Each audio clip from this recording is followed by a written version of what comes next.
pendidikan. Pengertian individu dan karakteristiknya. Yang pertama, pengertian individu. Manusia merupakan kesatuan psikofisis atau psikomatis yang terus mengalami pertumbuhan dan perkembangan. Pertumbuhan dan perkembangan itu merupakan sifat kodrat manusia yang harus mendapat perhatian secara seksama.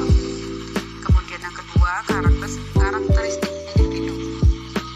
Setiap individu memiliki ciri dan sifat atau karakteristik bawaan atau heredity dan karakteristik yang diperoleh dari pengaruh lingkungan.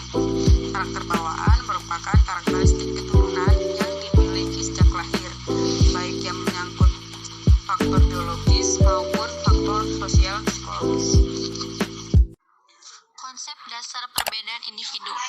Perbedaan individu dalam pendidikan dan pembelajaran menjelaskan tentang perbedaan-perbedaan yang berkaitan dengan perbedaan siswa dalam hal berpikir, berperasaan, dan bertindak dalam satu kelas. Perbedaan individu merupakan sebuah kenyataan tentang adanya perbedaan-perbedaan pada setiap siswa. Perbedaan-perbedaan tersebut meliputi fisik maupun psikologis dengan berbagai macam variasi dan jenis yang akan mempengaruhi proses belajar dan pembelajaran.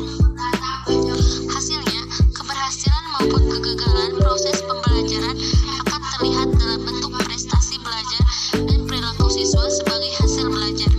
Artinya, prestasi belajar yang baik menunjukkan adanya proses belajar dan pembelajaran yang baik. Sebaliknya, proses belajar dan pembelajaran yang kurang baik akan terlihat dari mayoritas prestasi belajar siswa yang kurang memuaskan. Area perbedaan individu. Secara umum, faktor-faktor yang menyebabkan munculnya perbedaan individu diantaranya A. Faktor bawaan atau faktor keturunan, yaitu faktor biologis yang diwariskan melalui mekanisme genetika dari generasi ke generasi, sehingga individu sudah memiliki potensi sejak lahir di dunia.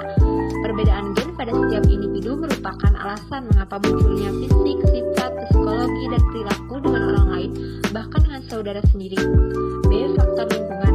Dalam lingkup kajian psikologi pendidikan, secara garis besar, faktor-faktor yang menyebabkan munculnya perbedaan individu adalah 1. Perbedaan lingkungan alam, 2. Perbedaan lingkungan sosial, yaitu status sosial ekonomi keluarga, pola asuh orang tua dalam keluarga, budaya masyarakat setempat, serta urutan kelahiran siswa dalam keluarga. Macam-macam perbedaan individu. Pudiartanto 2002 memerinci perbedaan individu pada aspek kejiwaan atau psikis. Secara garis besar meliputi bakat, sikap atau attitude, cita-cita, minat, hobi, motif, perhatian, kehendak, perasaan, afeksi, emosi, dan kecerdasan. Aplikasi teori perbedaan individu siswa dalam proses pembelajaran.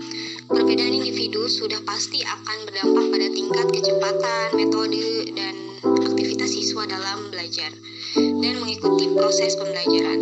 Oleh sebab itu, guru perlu memahami dengan baik kondisi dan karakteristik belajar siswanya. Menurut Sugihartono, terdapat banyak program pengajaran yang dirancang sebagai dampak adanya perbedaan individu dalam belajar. Program-program pengajaran berbasis perbedaan individual tersebut dirancang terutama berkaitan dengan tingkat kecepatan siswa dalam mengikuti proses pembelajaran. Namun demikian, yang paling dilaksanakan adalah pengajaran remedial, program pengayaan, dan program percepatan. Program remedial. Program pengajaran remedial merupakan bentuk pengajaran yang khusus diberikan pada siswa yang mengalami hambatan belajar. Siswa yang mengalami hambatan belajar dapat dilihat dari pencapaian prestasi belajar yang lebih rendah dibandingkan siswa satu kelas pada umumnya. Program remedial dapat dilakukan dengan cara memberikan jam pelajaran tambahan atau tugas tambahan, baik secara individual atau kelompok, sehingga mereka dapat mengejar ketertinggalan materi pelajaran dari kelas reguler. Pengajaran remedial hanya memberikan materi pelajaran yang hanya benar-benar tidak dipahami atau susah dipahami oleh siswa.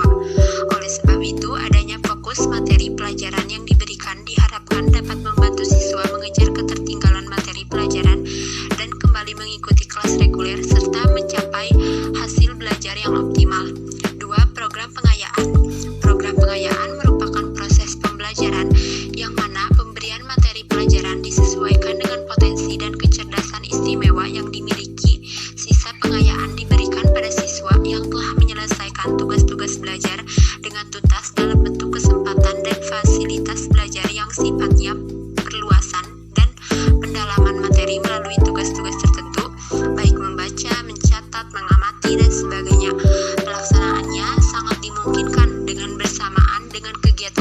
remedial. Hal ini disebabkan pelaksanaan remedial dan pengayaan dilaksanakan setelah kegiatan evaluasi atau ujian dan belum membahas materi pelajaran baru.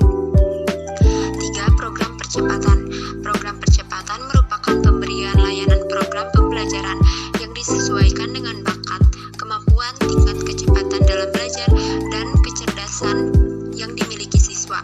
Bentuk umum yang digunakan adalah dalam bentuk kenaikan kelas atau tingkat yang lebih cepat dari siswa pada umumnya, sehingga siswa yang bersangkutan dapat menyelesaikan program pendidikan reguler dan dengan lebih cepat. Menurut Horney, pada dasarnya terdapat strategi yang dapat digunakan dalam proses pembelajaran dengan tetap memerhatikan perbedaan individual dalam belajar. Yang pertama, guru memahami gaya belajar siswa, kemudian menyediakan lingkungan dan proses pembelajaran yang sesuai kebutuhan gaya belajar siswa. 2. Penyampaian materi didukung penggunaan multimedia dan multimetode. 3. Menggunakan pendekatan belajar elektik dan fleksibel. 4. Guru menggunakan kombinasi cooperative learning, pembelajaran individual, pembelajaran kelompok, pembelajaran berpusat pada guru, dan pembelajaran berpusat pada siswa. 5. Guru menggunakan alat-alat dan media pembelajaran yang mengandung multisensori untuk membantu siswa memperoleh, memproses, dan mempraktikkan informasi yang diterima. 6.